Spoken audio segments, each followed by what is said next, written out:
This is for heaven.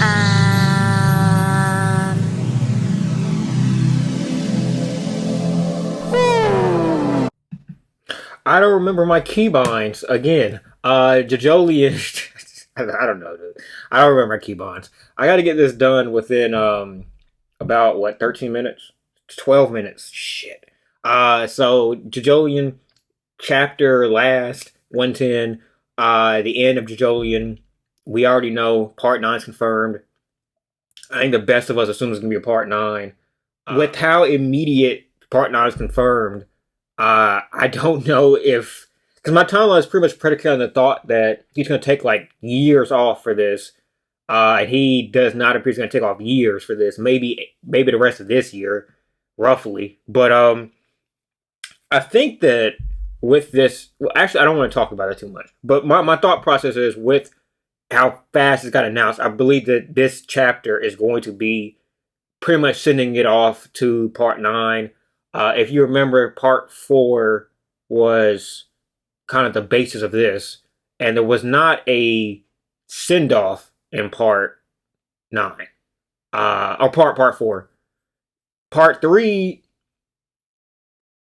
didn't have a send off either. When I say send off, I mean like a continuation thing. Like part 1 and 2 had continuations to the sequel. Part 3 didn't. Part 4 didn't. Part 5 didn't. And I don't want to spoil part 6 in case an anime watcher that hasn't read part 6 already for some reason looking at this. But part 6 may not. Let's just say that. Give us a teaser, Araki. You didn't give us a real conclusion. From what I understand, he didn't do actual.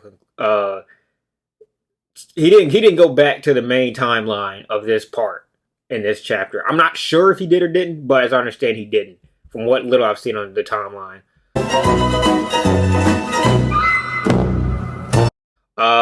So the conclusion of JoJo Part 8, the first JoJo part that I've seen end. I actually was able to catch up with this before it ended, which is amazing. So I caught up to JoJolion about 2019, early 2019. So I've got to see, I guess, the best parts of this for the most part. And it was great. Ah, shit, this is this fucking, I click the button. I like just doing it with the, like, all shit, the single page shit, but I don't know, maybe this is better. We'll do it like this. I was looking at this in class about a couple hours ago. Really good cover. I like this one. Then there's another one that has, like, him and Paisley Park. Yeah, this spread. This is really nice. The Radio Gaga incident part 2. I really want to get this done quickly. I got 8 minutes. Shit. I don't want to half-ass this. I may just do this part and then just record another part. But Toru, I like the color scheme they use here. Paisley Park. Wonder if you chatted on. Soft and wet. Really just detailed spread here. I wish you could do every Araki cover colored. I mean, his color palette is just fucking just amazing, dude. He's a real painter. But yeah, JoJolion Part 8 tacking in.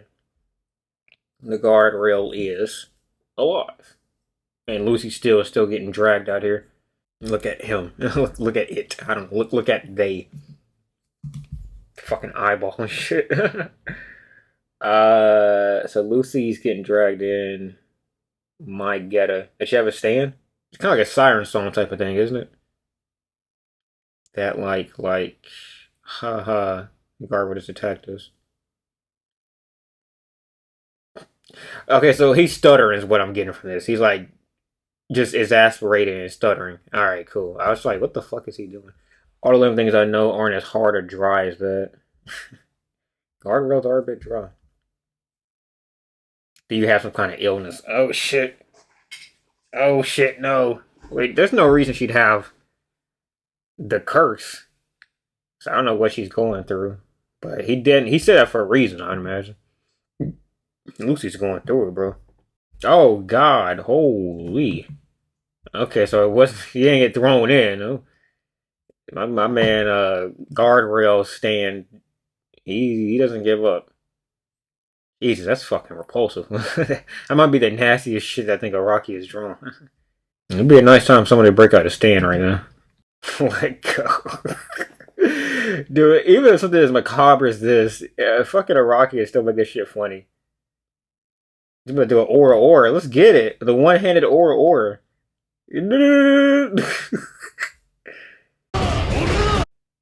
Oh no, Fumi. The one-handed aura didn't work. Fumi, no. Oh god, what the hell is happening?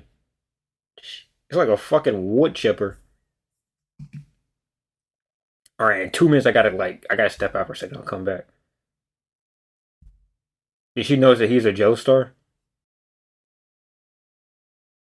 He's holding on for fucking dear life there. Dude, to be able to hit a fucking steel guardrail like that, I have your shit break is pretty fucking crazy. You can start the car's engine from that spot. Anytime you see a good JoJo character start pointing, it's GG for anybody that's evil. It's just that fucking finger of death. All right, well this is really some Joseph Joestar shit. What the fuck? Go, come on, man. So so he fucking pops the trunk. I guess that's what this button was. He pops the trunk, and all right, I gotta stand. I'll be. What is it? Okay, so he's grabbing a wire. Shout out to D'Angelo Barksdale. Joe, oh the Hermit Purple. Oh. So it is confirmed. Oh wow. Holy ish. Lucy Steele goaded. I know that you have the power of the heart. A stand.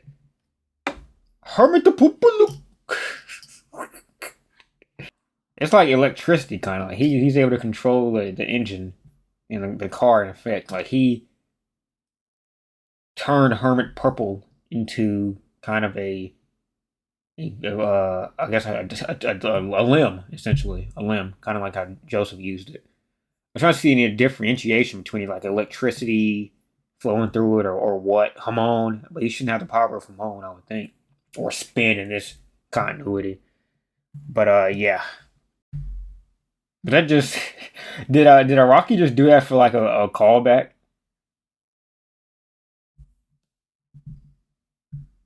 I forgot how those balls were used in the original series. Those are clackers. Those were his clappers. Why did he just throw them away? Did he really do that just for a callback? Where did those even come from?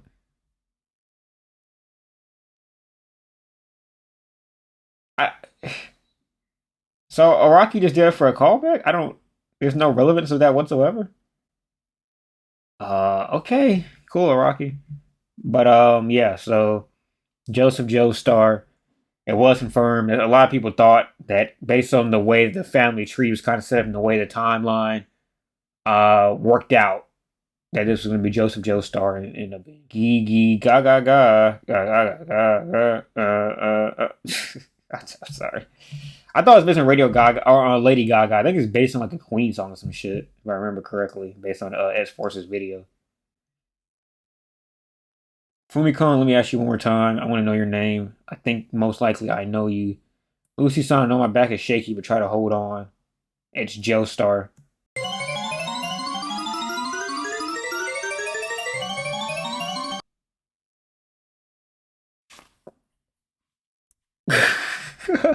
My name is Joseph Joestar. So he did that to deliver Gyro in original continuity. He was on the boat to deliver his enemy Dio. It's kind of parallels. I mean, I'm not saying anything new there, but you know. And yeah, she was. He doesn't know, but she was friends with old buddy Toru harvesting the Rokakaka. It all flows together so well. Is he running? I just realized that shit. This man's running on foot. I just realized that shit. Yeah, okay, shout out to Johnny. I didn't note that. But yeah, shout out to Johnny Joestar. Um, he's running on foot, like running through a large stretch of woods. Died due to a lung disease in New York and in New York in her home country for Mary 3 after the Radio Gaga incident. After the incident, concerned about Lucy Still's health, so he coming here back to him time. I see him. Damn, that's that's sad actually. Okay, so I feel like that's it. Like that's the closing of Steel Ball Run. Josuke, healing with equivalent exchange. Is that gone now forever? Those for Kakaka aren't immemorial anymore. So maybe they kept on shifting, I suppose. Mamazuku, I guess, confirmed dead. Probably should have thought that. And then Kira's sister is dead. I forgot her name, but Kira's sister is also dead. I'm guessing, is Holly Joestar dead too? Or everybody talk to her? So I kept on spinning. It might still exist like in some land in the islands to the south, but here there's no one living in search for other Rokakaka. A number of people I met, including Carrera Chan back Damo Tamaki incident, told me that woman is her Joseph Bume Kujo's mother. Maybe she's the daughter of Joseph. No. Because Joseph had Holly Joestar. Oh wait, the shit with his eye came off. The fucking rock thing on his, was that always off? That was there like when he was fighting what's his name. It's the shit with his eye came off. I didn't even notice that. It's not there anymore. Yeah. R.I.P. my man Joseph Fume. My memories, my very first memories, they began when I opened my eyes under the soil of the walleyes. No matter what I do, no memories of what I did before then will come back. No one I met, no where I went, nothing. That's a hard quote. I'm not Joseph Fume Kuje or Yoshikage Kira. I'm the one that came from the soul of Josuke. Josuke, I may have gone a bit out of line here, but when you get down to it, memories, even before memories, there may be something we call dreams. And if at the very, very end, all that remains are memories and dreams, and maybe a dream is more of that soil. I picked these up just now. I used my paisley park to check inside her cell phone. Oh, she took pictures, stole pictures. It's probably a bit rash, but I found lots of photos in her phone. So that's baby Josephume. I found a bunch of old photos of Josephume. Like she was looking for you all this time. And so we ended up giving his grandson that name. Josephume. So Joseph Joestar, his grandson is Josephume. So it skipped a generation. Okay. It's probably a name from a Geta maker. Over here, Josuke, we're in the cafe over here. Is that Daya? Norisuke is still alive? Holy shit. They say dad's gonna be discharged from the hospital tomorrow. Did she put him in a fucking body bag? What the what the hell? She put Norisuke in a fucking body bag, bro. Or Tsurugi. Or, Alright, I'm gonna forget the flashback. The flashback didn't happen. I'm gonna forget the flashback. That didn't happen. I'm not gonna think about it again. I'm gonna suspend my disbelief. So is Joe confirmed body bag? Like not the Norisuke body bag, but dead. You know how dad says having in difficult times. So Jobin is confirmed dead, and then Kato is also dead. I'm understanding. So let's all choose one to go for dad. They're fucking crying. Goodness gracious. You just remember Matsuba tried to kill Yasuho like 15 chapters ago, but just remember that, you know. just try to drown her, like literally kill her, but you know, whatever. This is a very, very wonky ending. Oh yeah, Suho leaving Josuke with his family.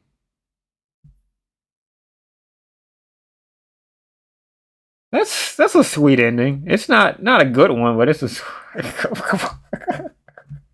Yo, I'm sorry, that's not a good ending. I'm gonna be honest with you. That's not a good ending. I mean, it's cool. I mean, it's not a bad one. It's just not a good one. Um,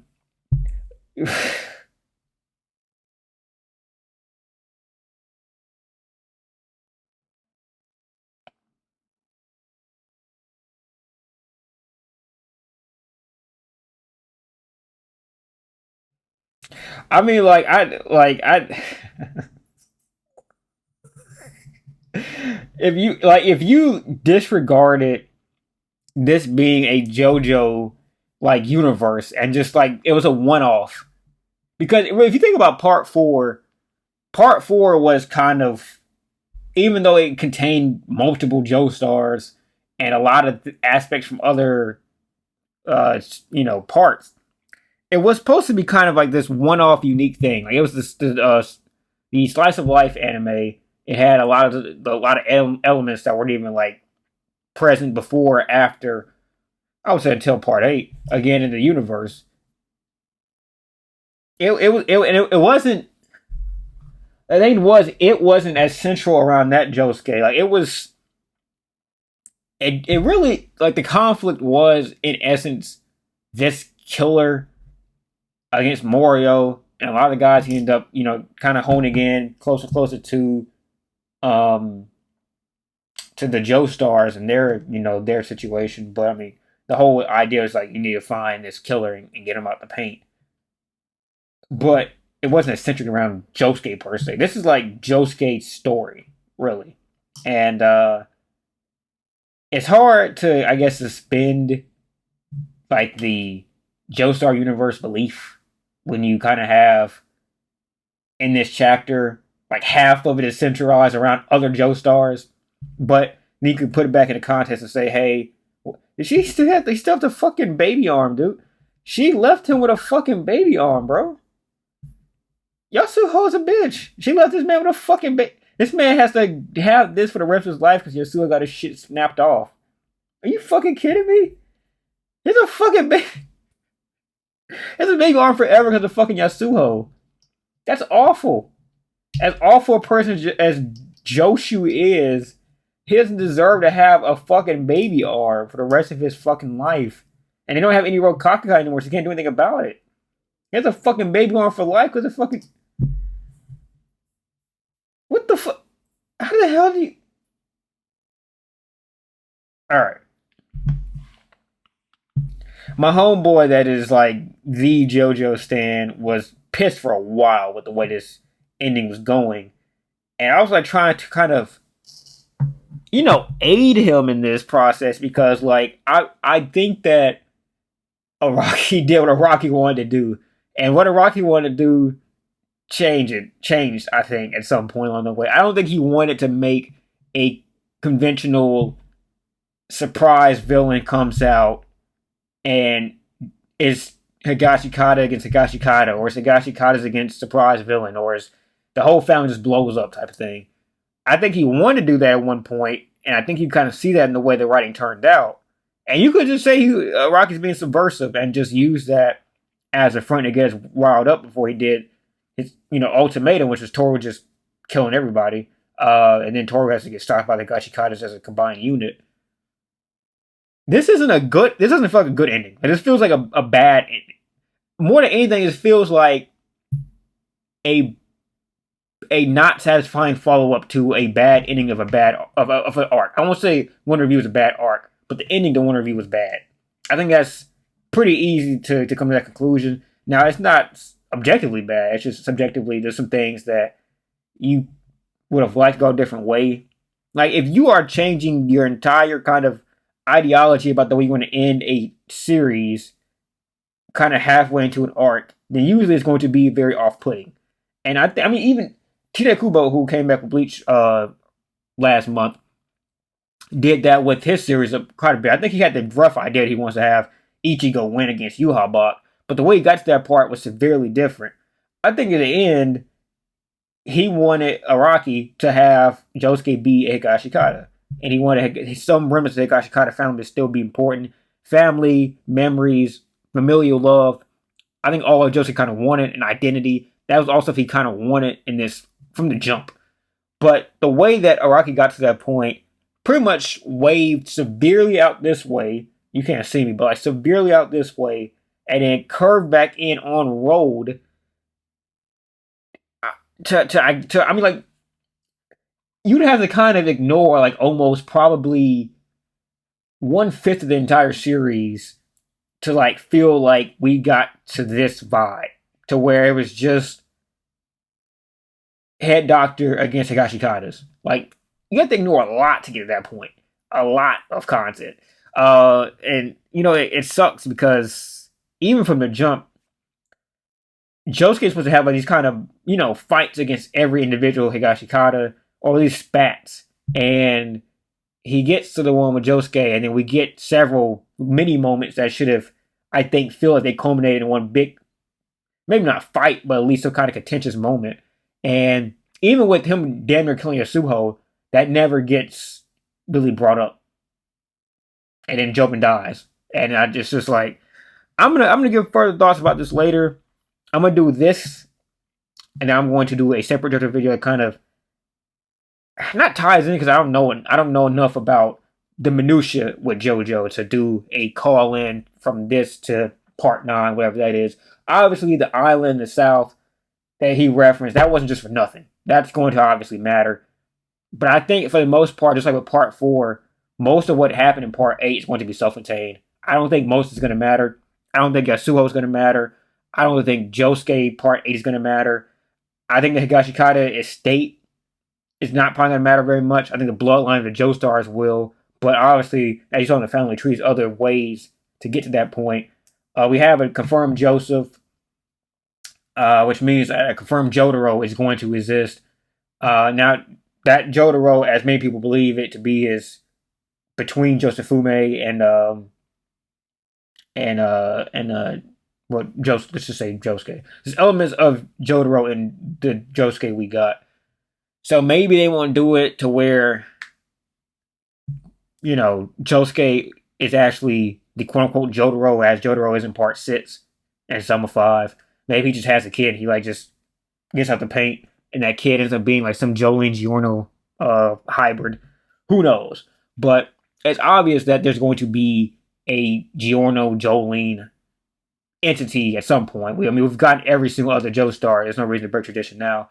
But yeah, that's JoJolion. That JoJo. Oh yeah, the thing is called JoJo Lands Islands in the south, the Rokakaka. So yeah, JoJo Lands makes sense now. That wasn't great. That wasn't great, but it was quaint. It was cool. I just read through this thread right now. Yeah, I mean it wasn't great.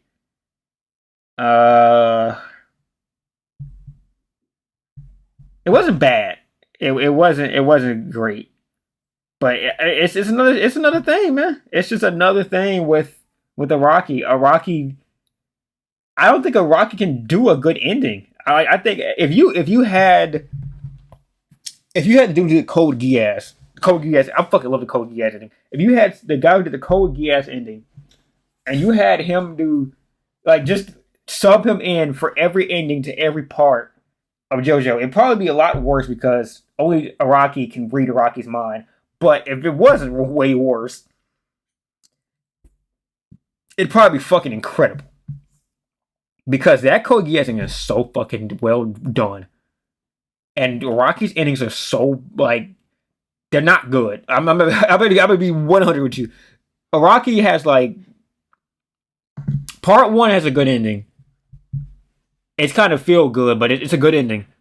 Part 2 was the ass pulls. I mean, if it had a feel good ending, but it was just like those ass pulls was just too fucking much. Part 3 had a good ending in my opinion. I like part 3 ending. I like part 3's ending. Part 4 wasn't a bad ending per se. I mean, it was just like, it was okay. Part 5 was a terrible ending. Part 5 is probably one of the worst endings of any good anime I've watched. It was awful. Part 5's ending is why I can never understand why people say part 5 is their favorite part. That was a bad ending. Giorno is a bad character. I won't say he's a bad character. Giorno is like the least likable JoJo, period, to me. And then you have that coupled with him just shit stomping the fucking villain of his part, and then just becoming, you know, the new mob boss. And then you have this fucking Sleeping Slaves prologue, which is like probably better than this. Maybe, I don't know. I like Lucy Stillman. I like anybody from the that Sleeping Stills moment. So it's like, me personally, I kind of like this a little bit better, but I have to see the animated first. I like Lucy still a lot. Part 6, I mean, I think Part 6 is a really good ending, in my opinion. Now, some people may not, but that to me, Part 6 ending had me in tears, dude. Part 7 ending was not good. It should have just ended with the first villain. I won't spoil anything, but it should have just ended with the first villain. And he fucked up doing the whole. It gave Lucy still a moment that she deserved. So obviously, look, I don't know how I can spoil this, but obviously Lucy still is in Part 8, and she didn't fucking die in Part 7. So I'm not saying she died in Part 7. For people who somehow had not read there are people that exist that don't read every part leading up to a certain part. I met somebody that only read Part 7. He did not read Part 1 through 6. I'm like, what the fuck is wrong? Anyway, I'm gonna come back to this maybe later after it kind of dawns on me that JoJo is done for at least probably a year or so. It wasn't a good ending. I mean, what can you say? It wasn't as bad as Attack. Well, I think it was better than Attack on Titan ending. I'm pretty sure.